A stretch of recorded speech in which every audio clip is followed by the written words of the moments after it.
Hey there, I'm Brighid here, and this week is a week where we are focusing on an aspect of healing.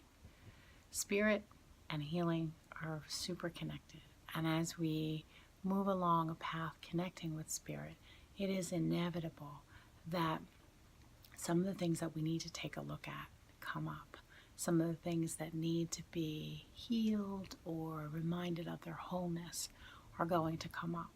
And this episode this video is inspired by one of our members who asked if we could talk about taking risks and overcoming fear. And I think that is such a really good topic. So I want to focus on that in this video. So if you're human, you have at some point had a fear that you need to get over. If you're human, there is at some point in your life where you took a risk or didn't take a risk. And I want to talk a bit about the risks, why we don't take them, and the fear that's connected to the risks that we don't take. And I first want to say that there's healthy fear, right? Fear that says, don't do that, you're going to get hurt. We need that. It's important to listen to that. The kind of fear that I'm talking about is not the healthy fear.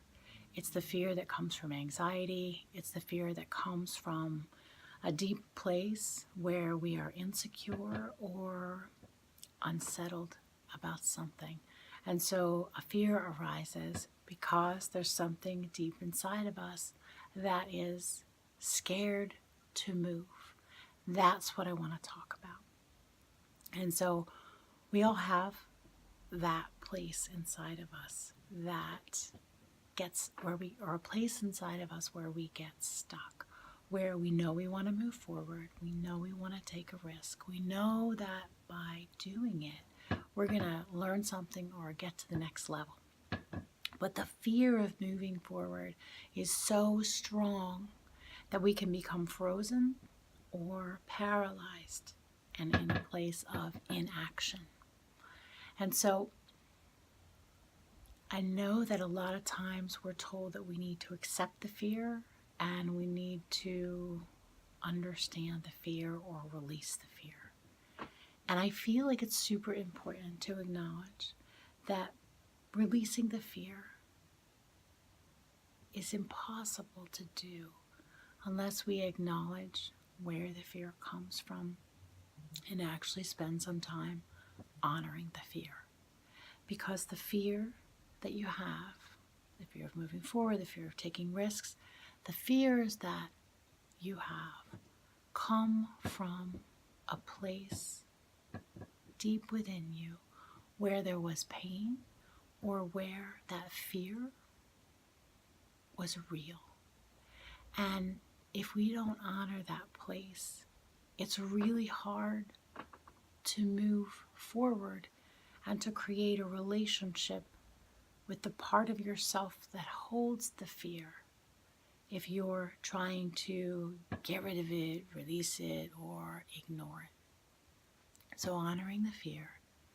And an easy way to do that is to just, when fear comes up, honor that fear. Recognize, like, okay, I'm afraid. And I'm afraid for a reason. I might not know what that reason is. That's okay.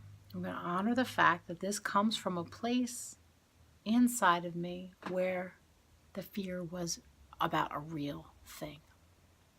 And then I want to, okay, so we have that.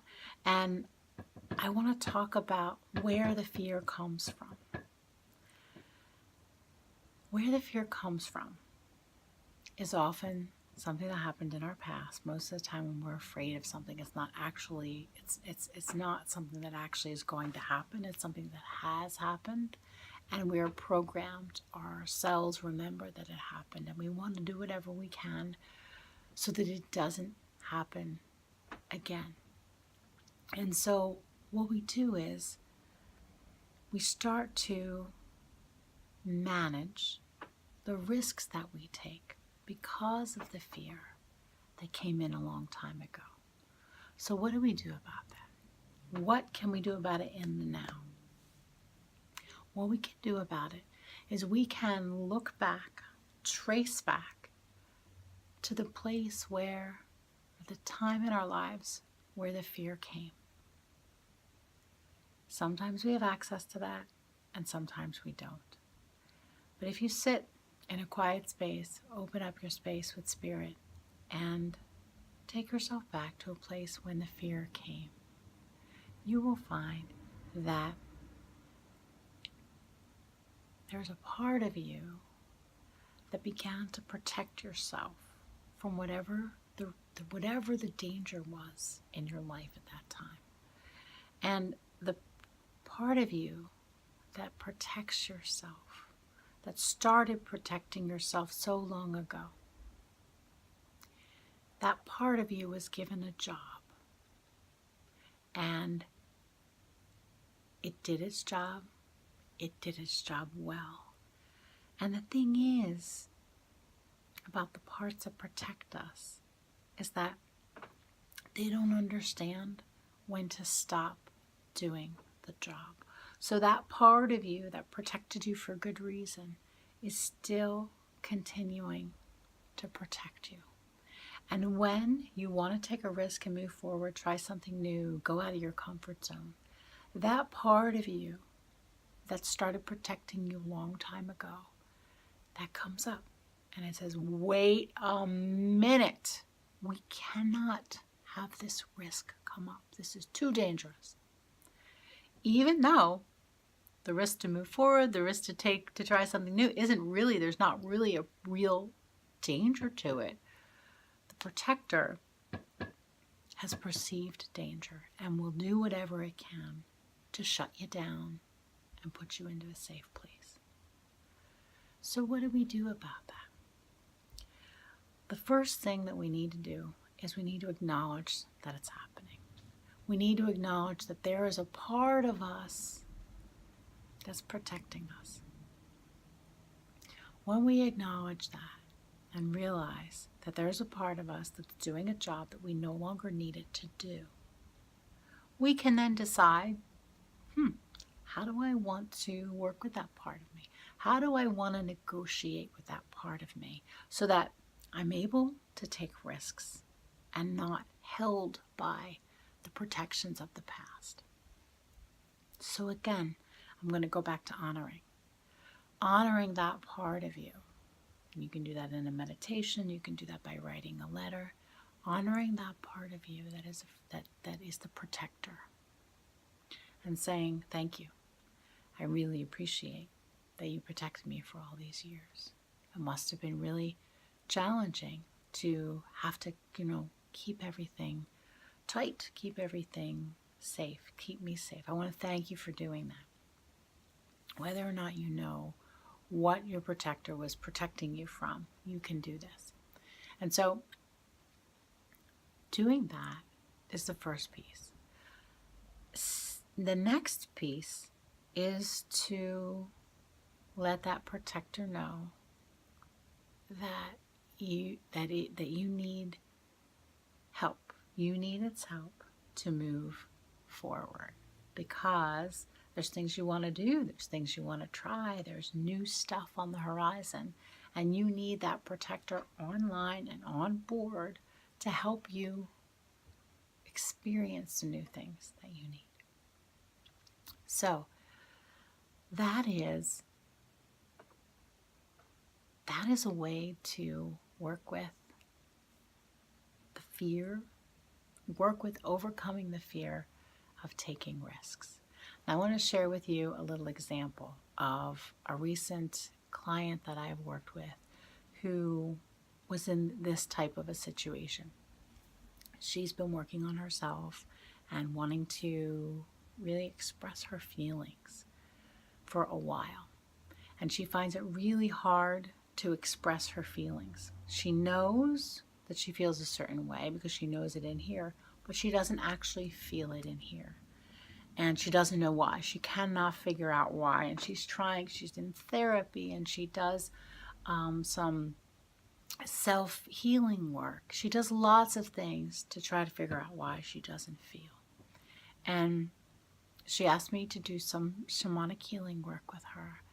And what we found when we did that work was that she had such a protection in place. That the protection that she had, not only was it not allowing people in her life to access her, it was not allowing her to access her own feelings.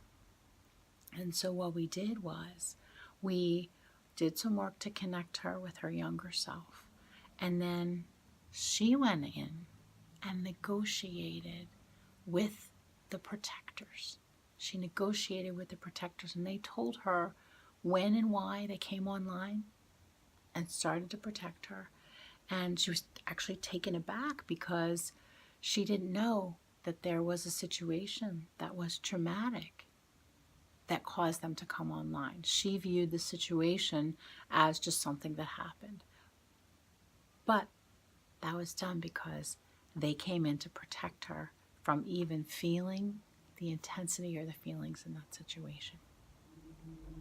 So she was being protected from her own feelings. Protected from her own feelings. So as much as she tried and tried to feel and do all the things and eat all the right foods and open her heart, it wasn't working because her protectors were online. So she found out that information and then began negotiating with that protection, with those protectors, so that she could move forward in her life and start feeling more. So that is, I think, a really good example of what happens when we are really protected or protection comes on or into our lives. We create protection when we're younger for a reason. We grow up or we move forward and our protection doesn't recognize that we're actually safe. So we need to do some work with that. So I hope that's helpful. I'd love to talk more with you about that. So please join us for the live session next week and bring your questions. I'm actually, bring your questions and we'll talk more. Okay, I hope you have a beautiful day and bye for now.